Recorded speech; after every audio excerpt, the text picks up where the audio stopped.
ଆଜିର ଅନୁଚିନ୍ତା।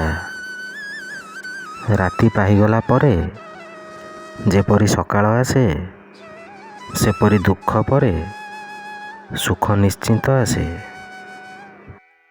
କେବଳ ପାର୍ଥକ୍ୟ ଏତିକି, ସୁଖ ଜୀବନରେ ଅହଙ୍କାର ଭରିଦିଏ, ଦୁଃଖ କିଛି ଶିକ୍ଷା ଦେଇଯାଏ ଓ ଜୀବନର ପ୍ରକୃତ ମୂଲ୍ୟ ଚିହ୍ନେଇ ଦେଇଯାଏ।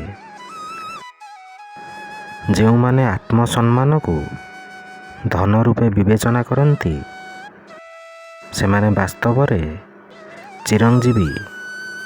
ଆତ୍ମସମ୍ମାନକୁ ଗୁରୁତ୍ୱ ଦେଉନଥିବା ବ୍ୟକ୍ତିମାନଙ୍କ ପାଖରେ ଯେତେ ଧନ ଥିଲେ ବା ଯେତେ ଦିନ ବଞ୍ଚି ରହିଲେ ମଧ୍ୟ ତା'ର ମୂଲ୍ୟ ଅନ୍ୟମାନଙ୍କ ପାଖରେ ନଥାଏ।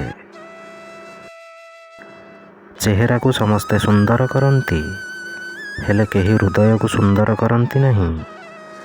ସମୟ ମିଳିଲେ ହୃଦୟକୁ ବି ସୁନ୍ଦର କରିବା ପାଇଁ ଚେଷ୍ଟା କରନ୍ତୁ, କାରଣ ଏ ଦୁନିଆରେ ସୁନ୍ଦର ଚେହେରା ମିଳିଯିବ, ହେଲେ ସୁନ୍ଦର ହୃଦୟ ମିଳିବା ବହୁତ କଷ୍ଟ।